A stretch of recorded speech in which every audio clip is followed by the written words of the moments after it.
देवजी राउर का बा विचार जी नेता लोग को रतावे रोजे दुआर जी भौजी केकर चक्कर में नहीं खे पड़े के सुनी देवजी राउर का बा विचार जी नेता लोग को रतावे रोजे दुआर जी सब कहतावे हमारे के वोट करी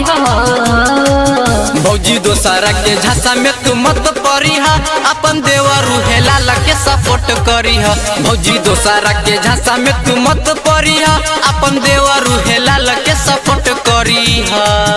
ए भौजी सुना तारू बहुत परेशान करता लोग परेशान करे दा अपन हेला ले भाई ठीक बावे।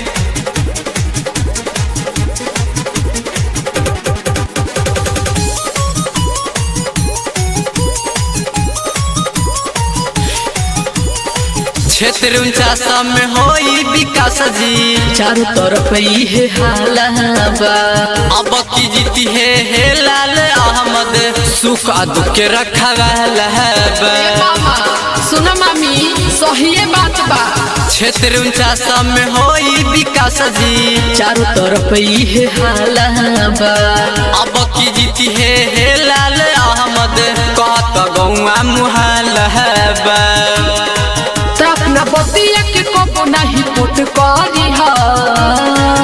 भौजी दोसारा के झांसा में तू मत पड़ी हा अपन देवरू हेला लगे सपोर्ट करी हा भौजी दोसारा के झांसा में तू मत पड़ी हा अपन देवरू हेला लगे सपोर्ट करी हा।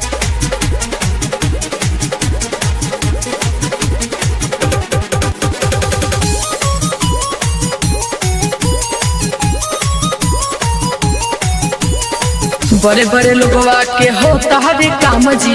रहत गरीब से खाली दूरी बा भाई हेलाल हवे नेता गरीब के इनके जितावल जरूरी बा। ठीक बानू देवर जी एकदम ठीक बा। बड़े बड़े लोगवा के होता हवे काम जी रहत गरीब से खाली दूरी बा भाई हेलाल हवे नेता गरीब के इनके जितावल जरूरी बा। सुनलू मामी अनुष्का भाटी कहे मन नहीं छोट कहरी हा भौजी दोसारा के झांसा में तू मत पड़ी हा अपन देवरू हेला लगे सपोर्ट करी हा भौजी दोसारा के झांसा में तू मत पड़ी हा अपन देवरू हेला लगे सपोर्ट करी हा। Recording by KCP music Dhaka.